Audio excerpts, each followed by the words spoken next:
All right. Nanga zabetek. Ko aano kesti. Ki YouTube, ki Facebook, ki Twitter. Ein zone rockte. Again. All right. Biba Maulik. Right, Hafade Todo Samzu, Wano Huzu ni Ega Padu me Kungo Kestigi on the Webuna episode Fanatsu. Again, Guahu si Michael Luhan Bavako, Guawi host me Zutatlu Palestina episode, and I am very excited to be bringing back to all of you another episode featuring Manåmko to Manhoben. And so, about more than a month ago, we had our guest today, Ed Leon Guerrero, Pulan Speaks, from the Manåmko to Manhoben project. We had him come by with Jesus Lujan, and they shared a number of oral history videos from the wonderful Manåmko to Manhoben project that they've been doing for the past few years throughout the pandemic. And so I'm so excited that he accepted the invitation to come back. We got many requests for more episodes featuring oral histories of Chamorro elders, but also non-Chamorro elders, families that have been on Guam for long periods, that also have important memories related to the history of this island. And so, Maguvzu naino nexepta esti nekinembida Maguvzu nagagyaw gwini tatlu Pulan. Buenas, half a day. Buenas and half a day, Miguel. That was a tremendous introduction. It was fantastic. I appreciate it. Hungan, and so before you get started in sharing your videos, remind us again, what is the Manåmko to Manhoben project? Yes, excellent. Yes, so for everyone who is watching and listening at this moment, I will make this introduction of the project very succinct and brief so we could start sharing the videos right away. So the Manåmko to Manhoben project, well, the description is right there in the name, to Manhoben, which is Manåmko, right, is the elders, to the Manhoben, the youth. And this project was envisioned during the times of COVID, during the times where we were just staying in our room, staying at the house, not really seeing other people. And during this time, I was approached by Kelly Marsh Taitano, who suggested that let's apply for the COVID recovery, the education grant, which will allow us to create videos for our youth. Because during the time of COVID, a lot of our Manåmko, they are especially a vulnerable population to COVID. And as a result, many of them were passing away. So in urge of this, because it was important to hold on to their knowledge, to pass it on. That is why we decided to create a oral history project to record them with videos, the Manåmko, so then we could post them on YouTube, post them on social media sites. So then the Manhoben, the youth, or really other people, it doesn't just have to be youth who could watch this video, could then watch it and then learn from their knowledge. So through this, we are perpetuating the knowledge of our elders, especially during that time of COVID. And it was a good thing that we started doing this, because during the course of the project, we had two of the people that we interviewed passed away. And one of them even was very personal to me, because one of them included my grandmother. And so in our videos, you will see a lot of different elders sharing different topics, from the Taladza, right? From a Master Taladzeru to Frank Rabone, the one who reestablished Chamoru pre-colonial style dances, to Judy Flores about art, to even a World War II survivor, Joaquin Torre. So yes, that is essentially what the project is about. And we were funded by the Governor's Education Assistance and Youth Empowerment Grant Program. And with that being said, again, check us out on YouTube, on Instagram, on social media, Manåmko to Manhoben. All the videos are completely free to view, and it's time to share a few of them right now. The first video we'll be sharing will be of Judy Flores, as you saw in the Fanatsu ad. Judy Flores was the woman in the middle. And here she's going to talk about tying our community through fishing, as she grew up in Inalahan as one of the few white people growing up in the 1960s, 70s in the southern village of Inalahan.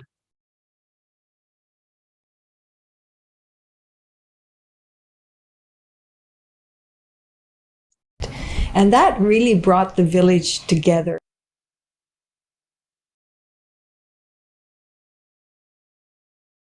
Naanha si Judith Selk Flores.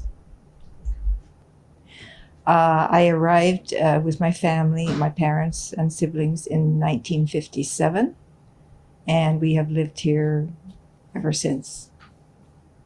We were the first white family to be stationed in Inarahan, where my parents were teaching. And that was when they used to have the annual Manahak runs, not Manahak, the mackerel, the atulay runs in the bay. And now it's become commercialized. You have to get a license. Private families do it, businesses do it, but it's not a village event. When the fishermen could see that the mackerel were ready, there were schools of mackerel out there ready to come into the bay, they'd be watching. And this happened all over the island, but in Inalahan, that's what I'm familiar with. So as soon as the mackerel was coming into the bay, all the fishermen got together and sewed their nets together, and they blocked the bay. So there were the fishermen with boats, and then there were the fishermen that loaned their nets, and there were fishermen that helped sew. You know, everybody had a role, and everybody was compensated from the catch by what they contributed. So it was a whole event where when the mackerel were coming in, the fishermen were the first ones very active. And as they pulled the nets in, then they needed more people to pull the nets. So even children and women and everybody was involved in pulling these heavy nets in. And then as the nets were pulled in, those that were in charge would start piling up the fish. And they were piling it according to who was going to get a share of this catch. And then the important thing was there was always a share for those that came last minute and helped and pulled in the nets. Those that did anything special, you know, that just helped out. Those who stopped by and just wanted to see. And always for the sick and the elderly. Everybody in the village was provided for. So to me, that was the fabric of the village. So that's a very fond memory.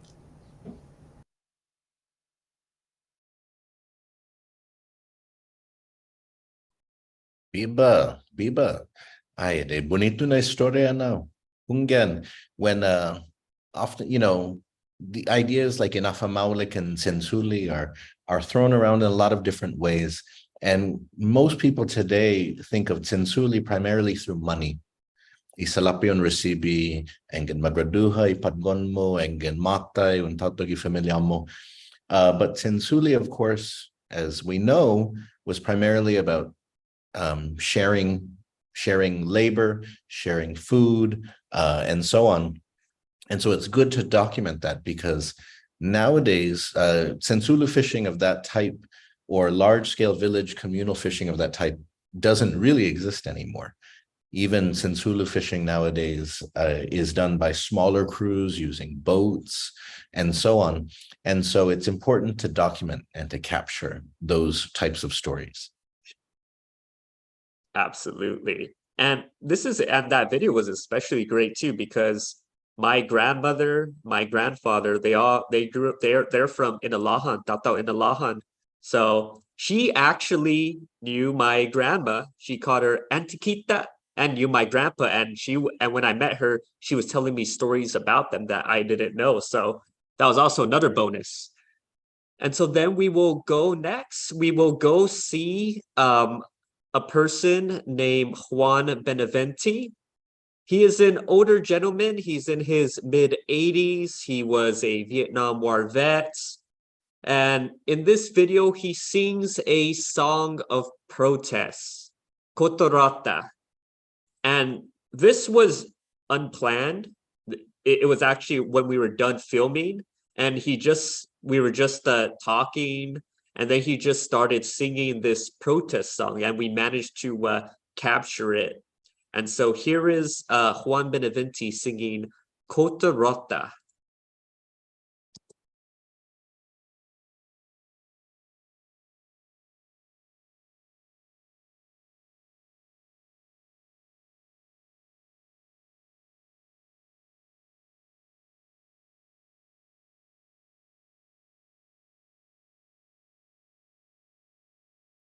Famagun attendemo na scuola in mezzo, sailing alla mampus macat gitanota, kungog zampan manos gigisain in mezzo, I maestra zani maestro, Kotorata gopin putanti, Monasiagi tempo, ilinguahita mugamana falingo, protehito dumona, ifamagunitano, zata sangantalo, panoge Chamoru, zata sangantalo, panoge Chamoru.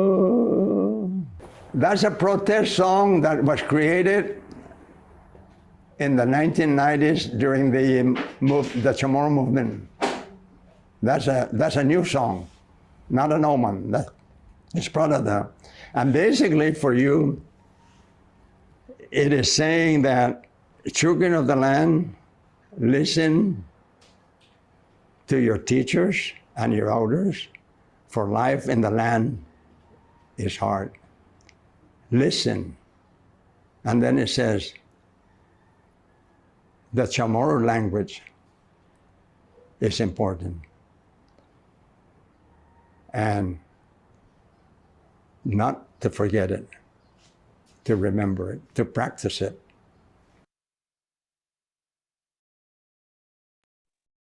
Biba na lot la lokwe fanogi. That's Hungan IC1, Situn 1 Benavente. And so bonito, gov bonito ano nakanta. Because the message of that, what I always loved about Kotorata, and I remember learning it originally when I was a student at the University of Guam. And then I remember when we organized the the first ever Famuksaidzen conference. This was a group of primarily diasporic Chamoros and then Chamoros who were attending college in the West Coast. We organized a decolonization conference in 2006 in San Diego. And so Siwan, Senor Benavente, he came and attended. And on like the second day of the conference, a bunch of elders from the Sons and Daughters of Guam Club came, and they, took pictures with us. They made statements talking about, hold on to the language and culture.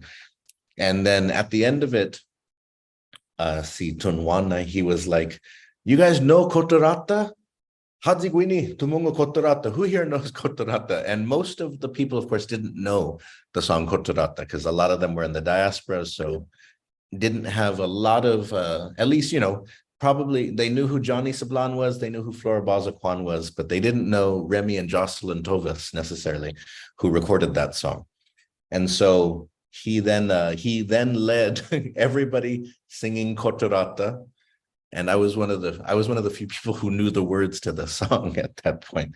So Zahunay na hakakanta haju hana huhujung hana oopana esta paungwa na kanta. Because the second verse of that song always says, we are a patient people. All we are asking for are our rights. And so I always love that it's this song which is couched in respect for elders, teaching children obligation to protect the land, protect culture, but then reminding too that, that it is respectful to protest. it is necessary to protest, and that sometimes you have to do it in order to make sure that your rights are kept safe. So, Sidus Masipulam, Zansi Signor Beneventi, Nueno. All right. No, yeah, thank you. Thank you for that very much. And I also saw you singing, mouthing some of the words. Will we see a rendition of that from you if we get a certain amount of subscribers? Or You can Angan Malago, if you wanna listen to me singing part of that song to my youngest child, Makana, follow the Guam bus on Instagram, because I posted a few days ago a video of his beautiful chubby face while I was singing that song to him. You heard that, everyone. And so the next video to share, and the elder, is a person known. His name is Frank Rabon, and he's a very important figure for the Chamoru people because he helped to reestablish Chamorro dancing in a pre-colonial context. Because during the 60s, 70s, most of what was being dancing was very colonial inspired dancing, you know, the batsu, the Spanish waltz. You had these American type dancing as well, such as the jitterbug and so on. And he was beginning to wonder, he's like, well, how come, where are our cultural dances that are independent from these colonial influences? And so the next video is going to be about his journey in recreating Chamorro dance. But before I show it, I just want to also say that in the group of the Manåmko to Manhoben, I also like to acknowledge that, you know, it's not all just me. It includes Kelly Marsh Titano, who's the co-director, and it included a lot of other young people who really helped put this project together. Our team, which included Alex White, it includes Catherine Paris, as well as Jesus. It includes Vanessa Duenas, Dean Kaut. So all of them together, you know, really helped to elevate this project and able to enable us to capture stories like this in a great team effort. So here is the story of Frank Rabon recreating Chamorro dance.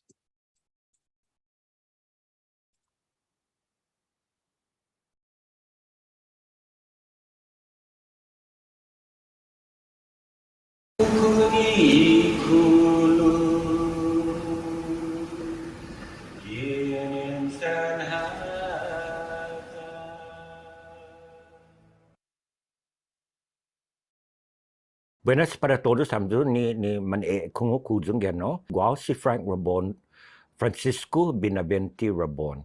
People here consider me the founder of the Chamorro dance. Well, let me explain to you the existence, the establishment, the recreation of Chamorro dance. But before we get into that topic and that aspect, let me bring you back and let me give you a bit of history. Prior to the setting of the Gumas, there was no organized dance houses on the island that perpetuates Chamorro dance prior to 1983. Yet, when you look at all the Pacific Islands, there's all these dance houses that exist in the preservation of not only their language, but also their culture. And it's prevalent in Micronesia, Polynesia, or Melanesia. So what happened to Guam and the Northern Marianas? What really happened? Ask yourself that question. What really happened? What was happening? Well, when the Spanish were colonizing us, one of the practices that was really completely removed from our way of life is the Chamorro dance. So we were introduced to two types of dancing. Batsu, it's a Spanish waltz, it's a 3/4 timing, and also the solstice, the same thing. Then United States entered, And we started to listen to mainstream American music. So we started to listen to Patsy Cline and Skeeter Davis, Johnny Cash, and all this stuff. And we hear country, and that's the only thing that was being played over the radio. So we were inundated with a lot of these music, you know, to the point where that was what we were singing. So we were introduced to mainstream American music, mostly country western. Not only that, we were also introduced to mainstream American dances, such as the jitterbug, the jerk, the twist. We were introduced to that, and we started to practice or do these dances whenever we come together in celebration, whether it be a fiesta, a wedding, what you call that, a baptismal, whatever. There are always things that are happening, and people will get up and dance. And that was Chamoru dance. Hallelujah. How true that is. And I bought into it because I was not taught anything else. And I bought into it. I said, okay, I guess this is my dance. I guess the Batsu is my dance. I guess the Solstice is my dance. Okay?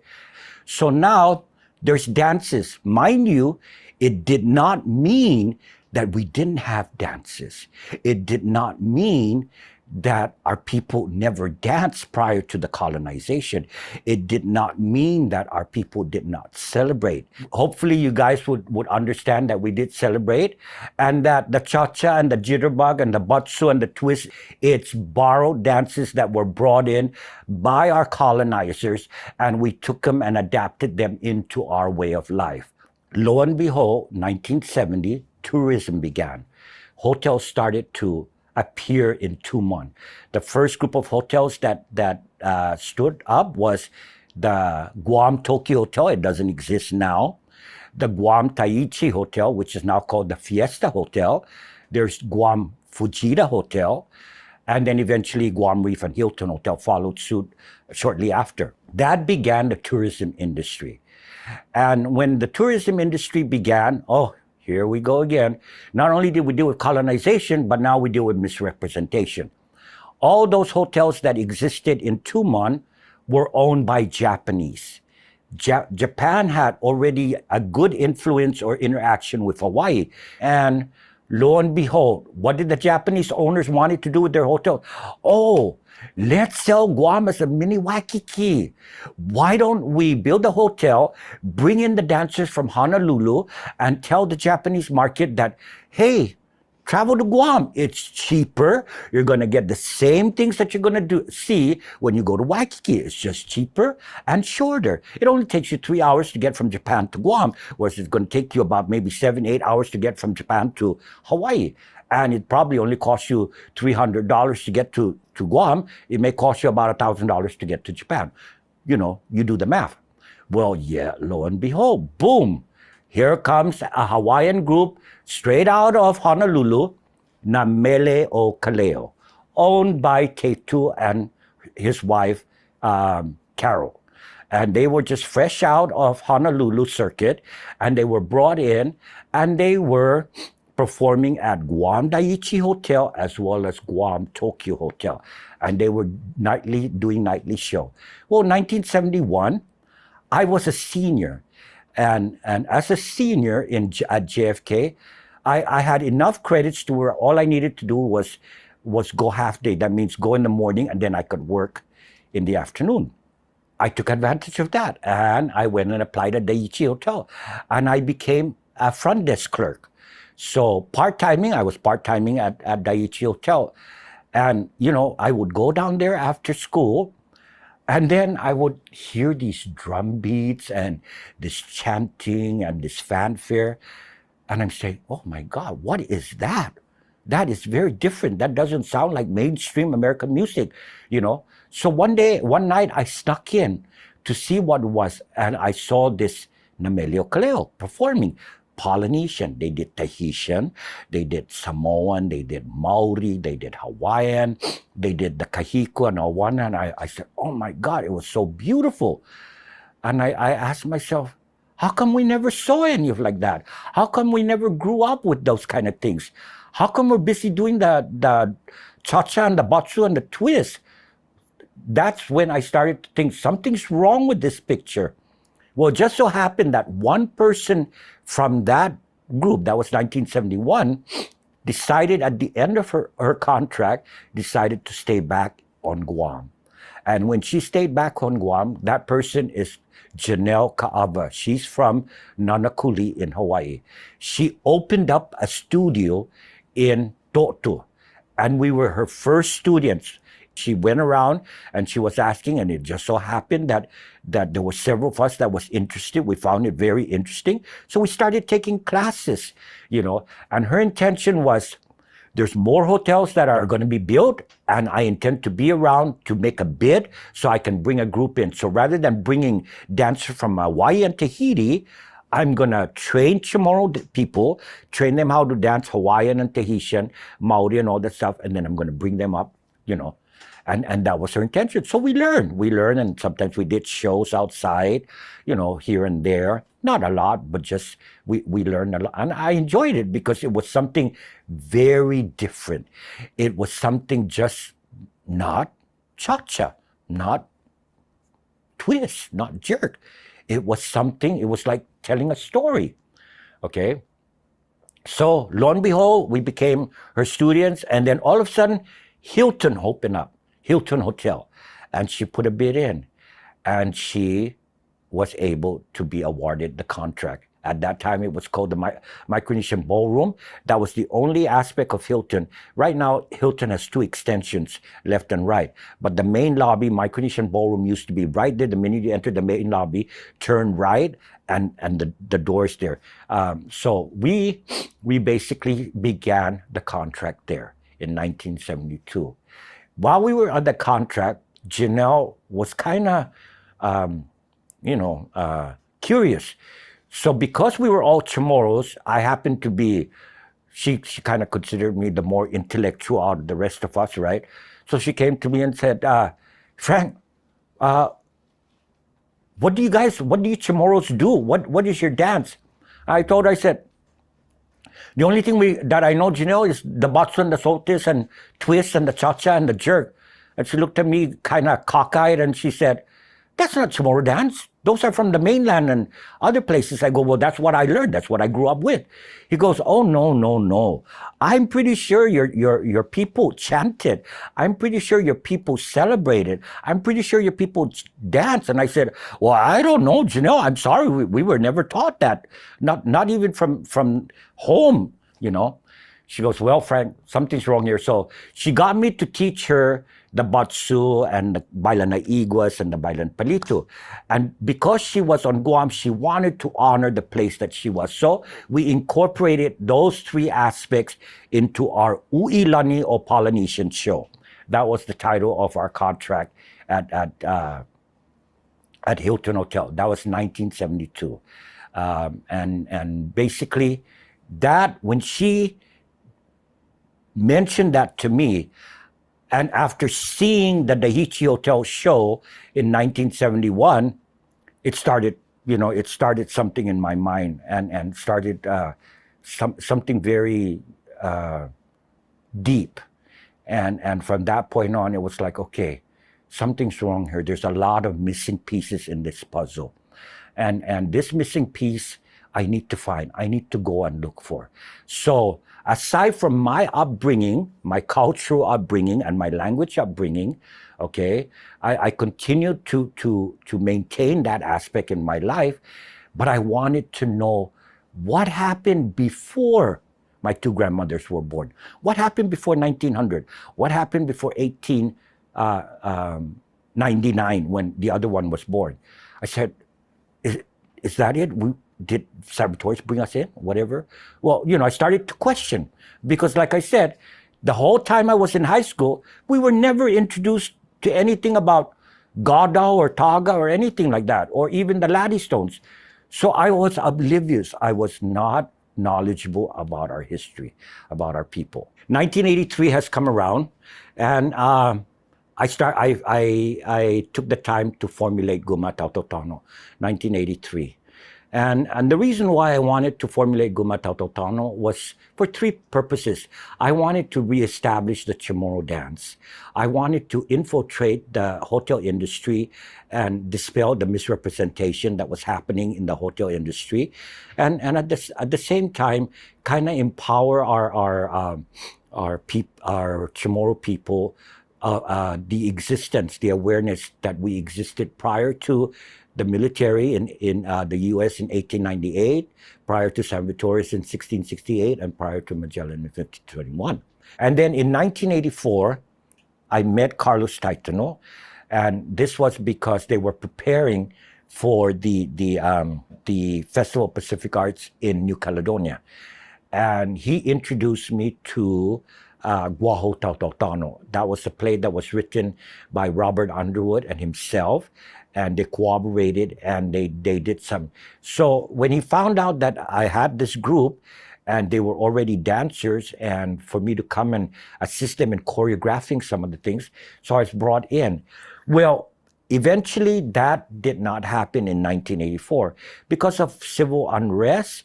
The New Caledonia Festpac was canceled, and then the following year in July, Tahiti picked it up.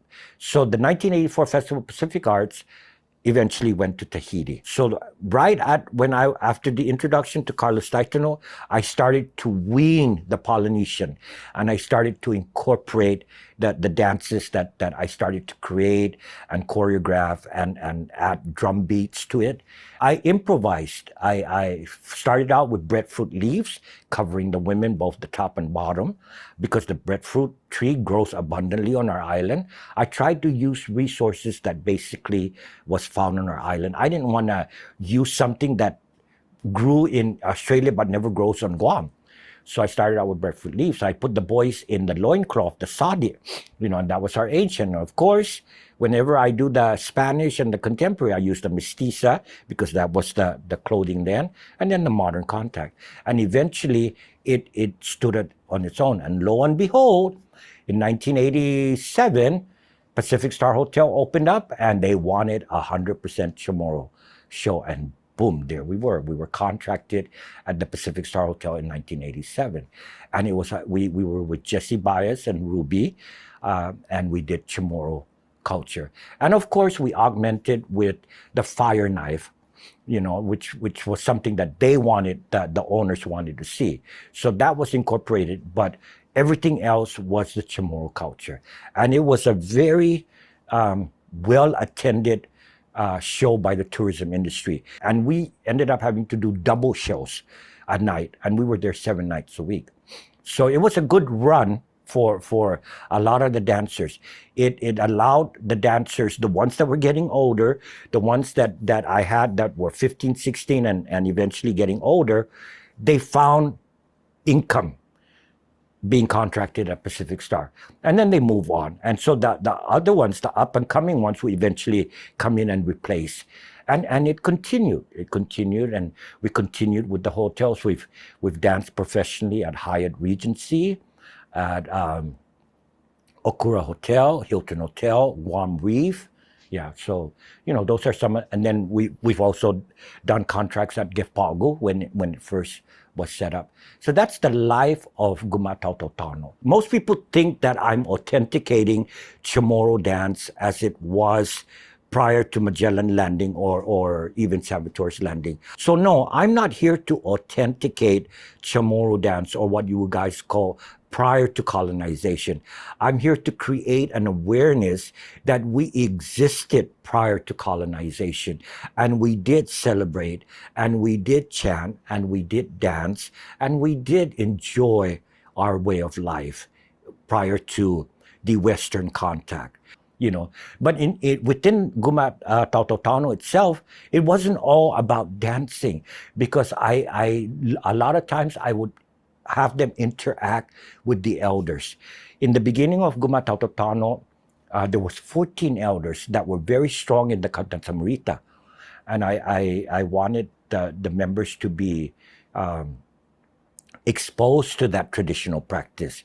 More so because the language is very vibrant in that particular practice. and I wanted them to hear the language. At that time, there wasn't that many members, and this was, mind you, this is in the 80s. There was maybe about 4 or 5 that were that were raised by the language. So they were fluent, but the rest were not fluent, although their parents were fluent, but the children weren't. They understood, but they couldn't speak. So we started to ingest that to the point where the reinforcement of the language, speaking of the language, was very much a part of what Tautotano does when they get together as a community base.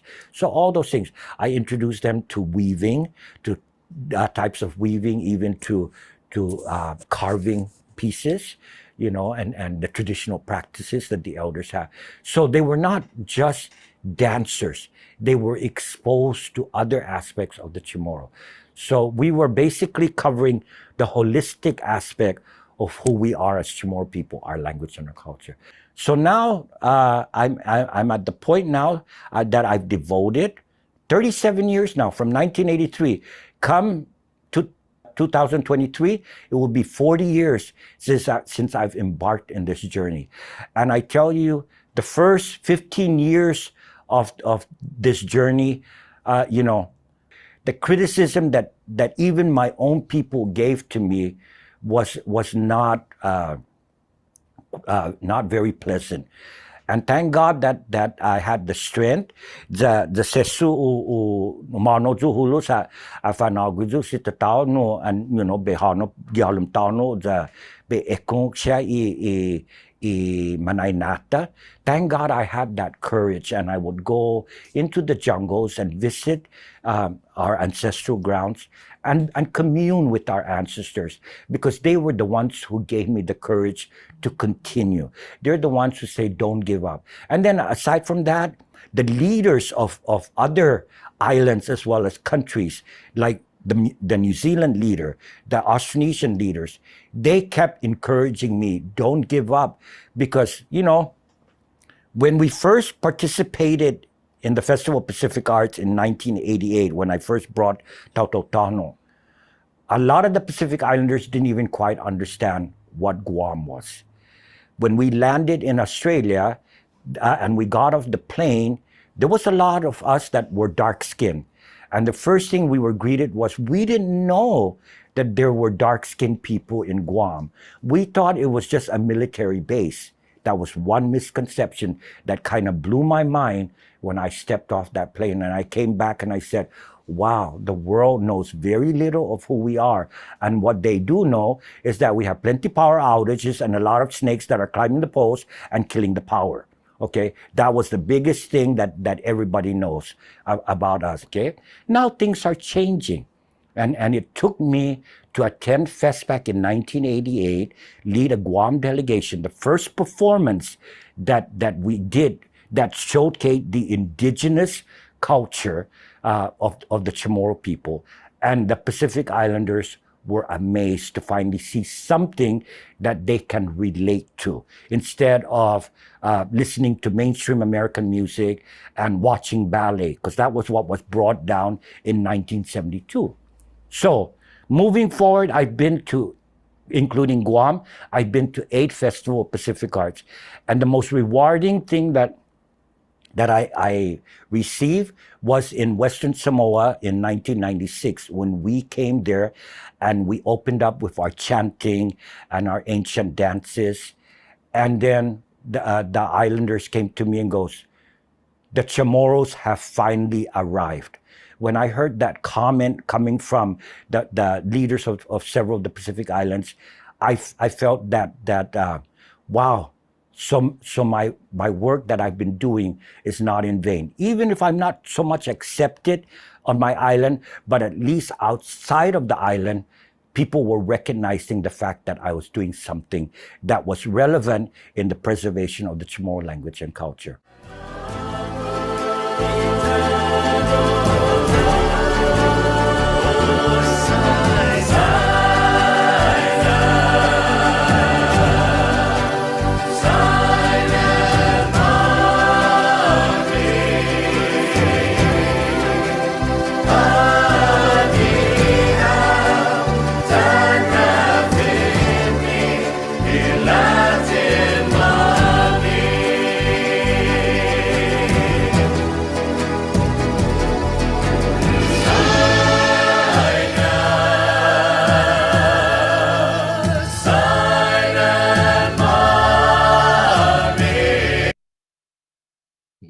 Woo, Biba, Biba.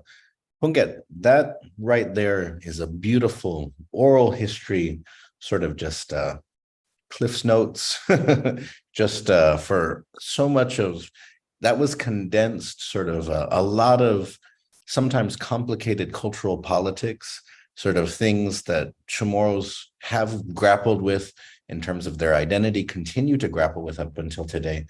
That was just a great sort of testimony from Sina Frank Rabon about his role in the Chamorro cultural renaissance and his role in terms of kind of creating the space for Chamorros to embrace their own dance again.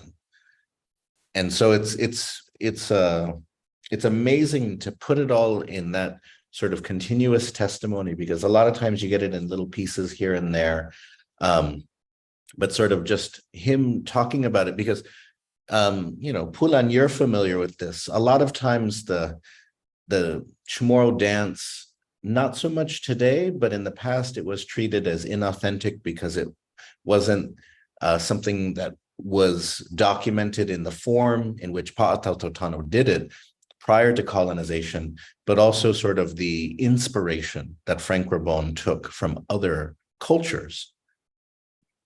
He acknowledged his sort of hula, Polynesian, Pan-Pacific dance training. And then, so of course, in terms of him creating ancient style dances, he infused into it what he was familiar with and what he had learned. But man, it's just so interesting. And then one thing that I liked that he mentioned and that you guys included in it is just that because even a few years ago, I remember there was a number of sort of social media, Twitter fights about Chamorro authenticity around dance. And I remember when people would come to me and say, oh man, all the Hawaiians think we're all fakes. And I'd be like, no, I mean, there's some Hawaiians who up until today think that Chamorro dance is just copying and appropriating their culture. But actually, if you look at sort of the Hawaiian perspective or other islander perspectives on Chamorro dance, it's exactly what Sina Frank said there, is that at first it felt like this isn't necessarily, where does this come from? Who is this? Is this really you? But what's happened is that it has evolved in its own ways over time. And so that Chamorro dance, you can see the influences of other dances, but now dance leaders from other cultures say, no, this isn't us, this is you. It is different than us. We can see how we might be connected through this, or you might have drawn inspiration or taken this from us when you first started, but it's different now. And so you, Pulan, are somebody who, and before Pulan speaks, natsilekano. If you have any questions, ang gwa question mo, ang gwa finaisan mo na para si Pulan, put in a project, put for bot, pegagi holami chat, put it in the chat, and then I can ask him. But because we've got a lot of people watching. Lo, man mamat kikilusia, everyone is quiet though. Put something into the comments so Pulan knows that you're there. Remember, he is sort of an important young and up and coming leader in terms of Chamorro knowledge. And so again, megay tiningonya. But so Pulan, as somebody who has kind of put out different types of media related to Chamorro identity, through your own personal sort of platform, Pulan Speaks, what was your response to kind of this long interview with Frank Rabon, in which he documents all of these tricky sort of elements of Chamorro identity politics? So what are your thoughts on that? Well, first, my thoughts was, wow, this is literally the guy here who first, the originator of this reestablishment of Chamorro cultural dancing that we haven't seen before the 1970s, 1980s. And the fact is that he is still alive and that he was willing to do this interview. I think that in itself speaks to, just how new, right? And that he's still here and that we should talk to him while the originator is still here alive. So I give him my utmost respect. And my reaction, besides that, is that, he does clarify so many misconceptions that people have, like he said in the interview, he never claimed that his dances were the authentic, this is how the Chamorros in the past prior to colonization dance. He never claimed that. He said that many times, right? That he doesn't claim that. He's also said that his dances, as he said in the interview, he weaned off of the Polynesian influences because, that's what he was learning during his time from Janelle, his teacher there,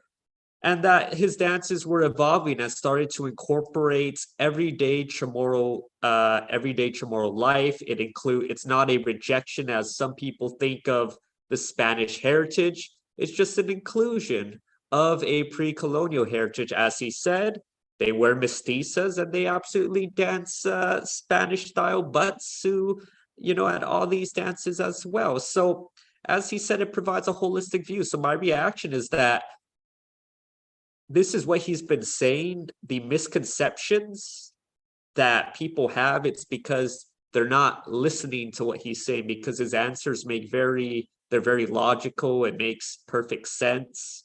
He's not claiming that again, like I say, he's not claiming that his dances is the only way that Chamorros should dance or anything like that, considering authenticity. So I think when they start to, move away from their biases, right, of their expectations of what indigenous Chamorro dancing ought to look like, and then they would have a greater appreciation of Frank Rabon. And I think there will come a time, and it will definitely, I think, after when he passes away, but generations from now, he would get even more respect than what he is getting today, because he definitely gets a lot of detractors, like you said, in the great Twitter war of 2020 or 2021 that seems to pop around every 2 years or so. And that's my general thoughts on that. No, Sidus Masi. And so we have some comments that are coming in now. Before I share them, though, I wanted to remind everyone. And so, Hungen, so the YouTube page for Manåmko to Manhoben has all of these interviews there. And so amazing work. Many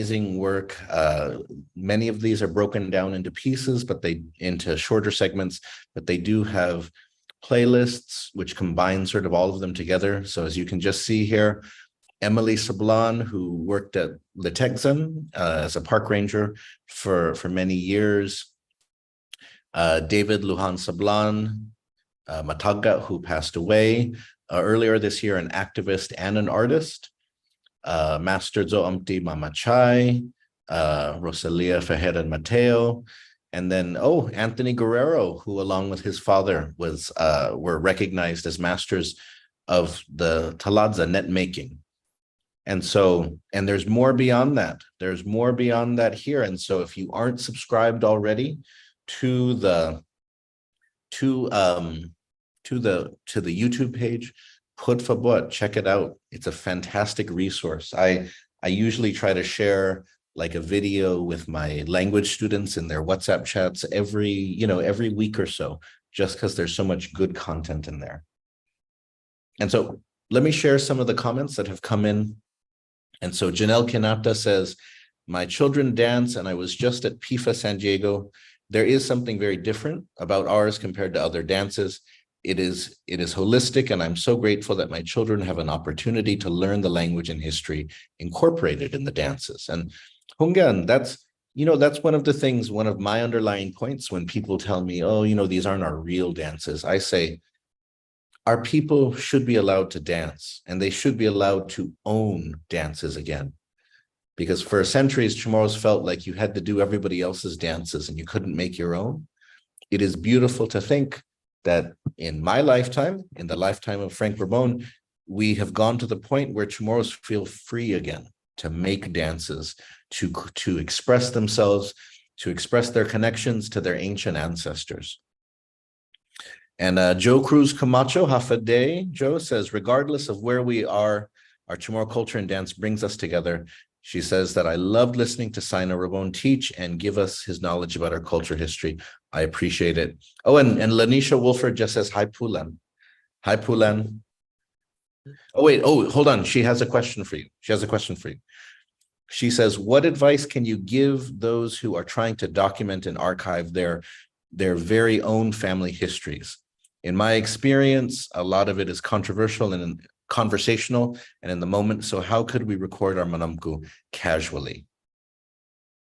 Wow, that's a really great question. So in terms of recording casually, I think it's best, of course, you should always ask before you record. And when you do, just ask them. And I think just do it, just get the phone out, go on the audio record. But if you could help it though, the one thing I will always recommend is to get at least a lavalier mic, at least some type of microphone. It could be something cheap, like a $20 one, because with the mic, you'll be able to have much better audio quality. So you don't necessarily even have to record them with a video. You could just audio record them. So, because, usually when people have a camera in front of their face, they get nervous or they start talking like a million miles per hour or talking slow. So definitely get a mic, audio record, ask them first, and then just talk story like you've always talked to them. And I think from that, the best thing is like the Nike logo, just do it. Because at the end of the day, they're not going to be here with us forever. And having something is better than not having anything at all, because you could keep telling yourself, I'm going to do this, I'm going to do this. But at that point, they may pass away. So I think just doing it, even if it's done imperfectly, it's better than not having it at all. So that would be my advice. Get that mic, ask them, and just do it with them. Biba Hunganen, especially if they are a Chamorro language speaker. What I always tell people is that if you have an elder who's over, let's say, 80 years old, then Chamorro is likely their first language. And if they want to ramble in the Chamorro language, then just put something there recording it. Just let them speak. Let them speak about anything. Don't feel like you have to say, oh, what are your war stories, Nana? No. If your Nana wants to speak in Chamorro about how expensive things are lately at Costco, Logi Finot Chamorro, let her do it. If your grandma doesn't have to talk about what it was like when she shook hands with Carlton Skinner or something like that. If she wants to complain in Chamorro about how she never wins at bingo or something like that, let her do that. Because the most important thing is that we are reaching a point where second language speakers of Chamorro may be more numerous than first language speakers of Chamorro, which means then that there will be substantial changes and differences in our language. Because those who so if you have somebody over the age of 70 or 80, just let them speak Chamorro and record it. That's what I always tell people. Just put your phone there. You probably need a break from Candy Crush anyways. Just put it there, record, and then let your Nana talk about how many outside children the family has from before the war and after the war and stuff. Just let it go on, because you will appreciate it so much later. Because for a lot of our elders, they have been kind of conditioned by different forces to think that the things they know, where they come from, is not as important. So getting them to talk can sometimes be difficult. But if you can, you'll find there's amazing knowledge out there, and your family may remember some things that other families have forgotten. One of my favorite things to collect is just nursery rhymes or kids songs, old Chamorro nursery rhymes and kids songs. And sometimes families just have their own. But if you can find a song that your grandmother was sung to by her grandmother, this may be a song that has been in your family for 6 or 7 or 8 or 10 generations. Keep that alive in your family. All right, we've got we have a few more. We've got a few more questions. Put your questions in or your comments, and so I can give them to the Magalahi himself, Pulan. And so Senor Peter Bautista says, Biba Saina Frank Rabon ni itetsonya toru purikoturata hungen. He says, I think his work has really perpetuated our language and redevelopment of the dance and identity. His work had started the Chamorro Renaissance. Hungen, denancia no, senor. Denancia no. Jess Tatwalaf Ayade, Hafade Pari Jess. He says, appreciate Senor Rabon's work as well as all the constructive criticism that has shaped Chamorro dance into what it is today, an interpretation of our cultural history. Again, I think Sidus Masi Jess put in now. And so I think, you've talked about this in your work, but I think a lot of people miss that, what somebody like Saina Frank Rabon represents in one way, Johnny Sablan also represents in another way, which is just this idea that Chamorros were on a trajectory where they were assimilating, kind of giving up culture and language at a rapid pace because they felt like they were supposed to do this to get better, to improve themselves. But what Saina Rabon does with dance and chant, Johnny Sablan does with music, it's like, no, we should have something that comes from us to represent us, a connection to the past, whether it's ancient, whether it's more recent. And so it was amazing to hear him talk about all of that. Now, I know that you are the grant has sort of ended, but I know that there may be a few more interviews that Manåmko to Manhoben is going to do. And so do you want to give us any updates on the project or any information? Yeah, so this is all I could say right now. What I'm entitled to disclose is that yes, the project officially ended, and we are still in the process of uploading the videos because there are so many more videos that are being uploaded. And there are a couple of more Manåmko that we do plan to interview or tentatively plan to interview, and those videos will be released as they come. So even though the grant work is officially done, we are still doing it on a voluntary basis, just because there's just so much knowledge that they have, and we really like to share this with the Manhoben, with everyone who is able to watch it, because like their knowledge, they are our elders, and they're giving us our knowledge to perpetuate for the next generation. So that's what I will say to that. Biba. And Lanisha, who had the question about documenting her family's oral history, says, Sidus Masi Pulan placing a mic in the Amazon cart as we speak. Biba, maulika now. Biba. Again, I need to get a lavalier mic too. Maulika now. It makes a huge difference. Absolutely.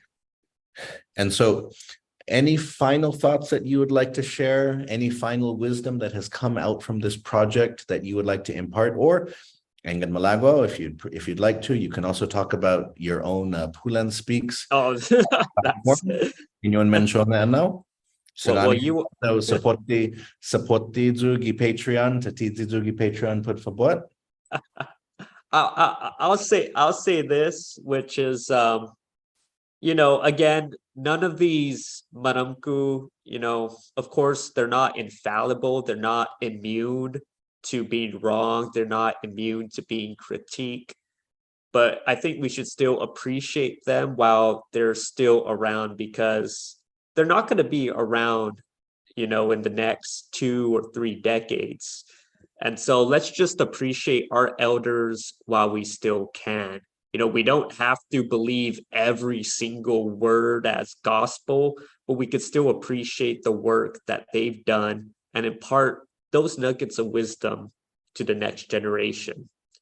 And yes, as Miguel said, I also have my own channel, Pulan Speaks, where I do independent research and post videos concerning Chamorro culture, even about the region of Micronesia, and going into topics in general Pacific studies. So check that out as well if you're interested. Pulan Speaks on Instagram, social media, and you could freely support me there on Patreon if you want. If you become a a Matao member tier of Patreon or a Magahaga tier member, you will even be included in the Patreon supporter credits at the end of my videos. So yes, check that out. I know Miguel said he was planning to up the tier, right? To a Magalahi tier. Was that what I heard correctly? Whoa, Hafeno, no, Chu Prometian. Oh my goodness. Festina Patgun. Lohungan, I have put into the Facebook link and the YouTube stream the link to Pulan Speaks on Patreon. So put for bot and gen guaha salapetmo and gen nahungi salapetmo put for bot supporti estina tautau ni munafafamta. What's it called? Fumanana gui historiata munafafamta I historia ni tautauta I lenguaje ni tautauta. And so Sidzus Masi Pulan for all that you have done both with the Manåmko to Manhoben project, but also in general, your work on YouTube and on social media to perpetuate and to educate. Why, thank you very much, Dunkley Sidzus Masi Miguel. And let me return the favor and say thank you as well for doing so much for our people and general culture as well. Just want to shout that back to you because Hagui Magalahi Nui Tau Tau Tau. No, Guahui Manåmko Gwini, Hogui Manhoben. Guahui Amko Hogui Hebben.